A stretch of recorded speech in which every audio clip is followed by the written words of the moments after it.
Good afternoon, I'm Jessica Cartalia, and here are some of the stories that WJZ is working on this afternoon. Hey everyone, Rick Ritter here with WJZ. Today is day 8 of the Korryn Gaines civil trial. Just to bring you up to speed real fast, if you haven't been following along, Gaines, the 23-year-old mother, was shot and killed by Baltimore County Police back in 2016 after a 6-hour standoff inside her apartment. She was armed with a shotgun and had her 5-year-old son Cody with her as well, who was also injured in this shooting. Well, since then, her family has filed a $4 million wrongful death lawsuit against the county and some of the officers involved in the standoff. It has certainly been an interesting couple of days in this civil trial. And this morning we heard from Dr. Tyrone Powers, an expert witness, a former FBI agent, a former state trooper, and really right now the attorneys for the Gaines family are honing in on this one picture from Facebook Live that Korryn Gaines put out there during this standoff that shows one of the officers standing in her doorway in what they say is a low ready position. Here, I'm going to show it to you real fast. You can see holding that gun, and they're arguing that he's standing in a low ready position, meaning that Gaines wasn't threatening him, and that if he was being threatened, the gun would have been held up higher, if you will. Now, of course, the defense is arguing that, saying that Gaines had a shotgun the entire time, so all of these officers felt threatened. Again, like I said before, it has certainly been an interesting couple of days. Still, the one question everybody wondering, will Officer Royce Ruby Jr., the man who fired that fatal shot at Gaines, take the stand? It's something we thought was likely last week, likely even this week, but attorney Jay Wendell Gordon had said that's a decision that is now up to the county. So we'll have a lot more on this story coming up on WJZ at 5. I'm Mike Helgren here with Amy Yancey. We've been listening to the final closing arguments today in the Gun Trace Task Force trial. We heard from Jennifer Wicks, who represents Detective Marcus Taylor, and we also heard a rebuttal close from Leo Wise, who is a federal prosecutor. And Amy, your thoughts on that? Remarkable words from him. He was speaking directly to the jury, who was hanging on to his every word. He basically said, don't pay attention to what the defense attorneys are telling you. Purcell knew what he was doing. The defense strategy was clear, trying to separate him from the pack, show that he did not have the same intention as the other officers, some of which have already admitted to their culpability.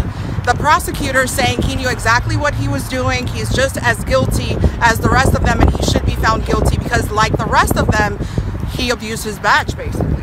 Well, and what we heard from Detective Taylor was that the government witnesses, including 4 officers who have pleaded guilty in this case, were just not credible. She says that they just want a reduced sentence. She said that the government tried to bring you into the depths of the criminal underbelly in Baltimore to try to make their case, but that these guys are just liars, that the evidence just doesn't add up, that there is reasonable doubt.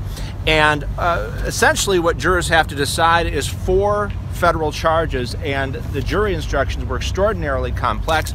They've got to decide whether Purcell and Taylor are guilty of RICO conspiracy, racketeering conspiracy, and also a RICO violation. That encompasses the overtime fraud and robberies. Then they'll have to list which robberies, what overtime or wire fraud they think that they were guilty of. And there's also Hobbs Act, which involves interfering with interstate commerce because they stole U.S. currency.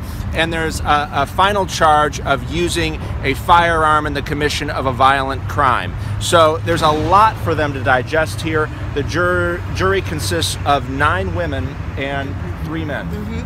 Purcell and Taylor basically took a big gamble by leaving it up to the jury, and now it's up to them. It's in their hands. And they face life in prison if they're convicted. It is rare, we heard from a University of Maryland law professor, that an officer would be convicted. However, this case, he thought, could be different, and he said some of that is because we heard testimony from 4 officers who were part of that gun trace task force. So right now, we're here outside the courthouse. We are on verdict watch. We'll bring you any developments as they happen. A lot of people calling this a landmark case. It will decide how people feel about corruption in the police department, and some are already using it as a representation of that corruption. Protecting business in Baltimore. I'm Kimberly Eaton, working on a story tonight on why store and restaurant owners in Federal Hill are considering hiring private security to supplement police. You may remember last month we reported on a similar push in Fells Point. Businesses concerned that sales could go down as violent crime goes up, even in neighborhoods generally regarded as safe.